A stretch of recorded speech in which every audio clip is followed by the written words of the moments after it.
Dankie pastoor. Baie welkom almal.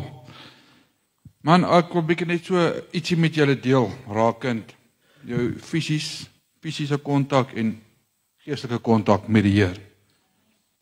Ons lees baie in die Bybel waar Jesus fisies mense aangeraak het om 'n genesing, om 'n blinde te laat sien, om 'n dowe te laat hoor, soos ons lees in Johannes 9. En toe hy dit gesê het, spoeg hy op die grond en maak klei van die spoeg en smeer die klei aan die oë van die blinde man. En hy sê vir hom, gaan was jou in die badwater Siloam, wat vertaal word uitgestuur. En hy het gegaan en hom gewas en hy het siende teruggekom. So in ons lewe van vandag ook, baie mense dink, hy moet fisies nou aangeraak word deur die Here of deur Christus, voordat daar iets in sy lewe gaan gebeur. En dit is nie, pastoor Chris het al gepreek en baie mense het nou al getuies gelewer. En pastoor Chris was een wat 'n getuienis gelewer het van toe die Here hom besoek het in sy donker tyd, wat dit sy lewe verander het. En daar's baie mense, ek meen daar's mense wat jy lees of hoor van op die media, wat sê, weet jy, die Here het hulle besoek, Christus het hulle besoek, en hulle omstandighede het verander. Alles van hulle het dan verander. Maar, dit is nie noodwendig dat jy daai nodig het dat die Here by jou gaan kom staan nie.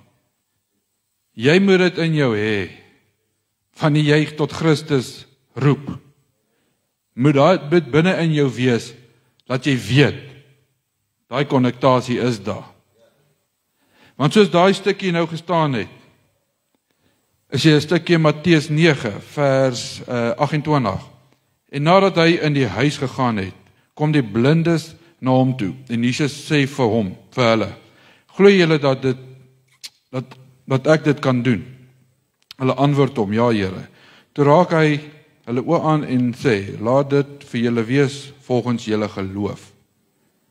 En hulle oë het oopgegaan en Jesus het hulle skerp aangespreek en gesê, pas op, laat niemand dit te wete kom nie. Jou geloof ook is 'n baie groot rol.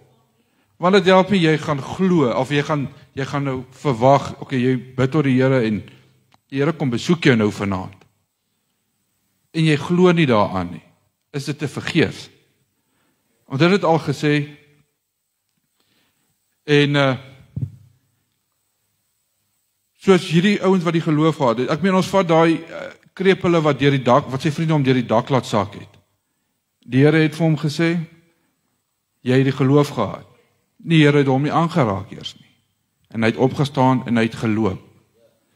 So, wat ook al jou situasie is, vra die Here, want kyk, dit is maklik, is vir ons sien met ons fisiese oë. En dis waar ons daai probleem wat voor jou staan, daai situasie wat voor jou is, dis waaraan jy vaskyk. So wanneer ons hierdie aanraking van Jesus kry, om ons geestelike oë vir ons oop te maak, kyk jy nie net deur daai probleem, jy kyk oor hom, jy kyk rondom hom, en jy kyk oor hom en onder hom deur, om verby daai situasie te kom. So my gedagte is net, moenie altyd worry oor die fisiese aanraking, met die fisiese kontak, die fisiesheid in die lewe nie. Nader Christus en vra vir hom vanaand, Here, open my geestelike oë, dat ek dit kan sien wat U vir my het, wat daar voor my lê. En dis hoe ons, om hierdie omstandighede vir ons gaan kom, sonder om die fisies te kan ervaar. Pastoor.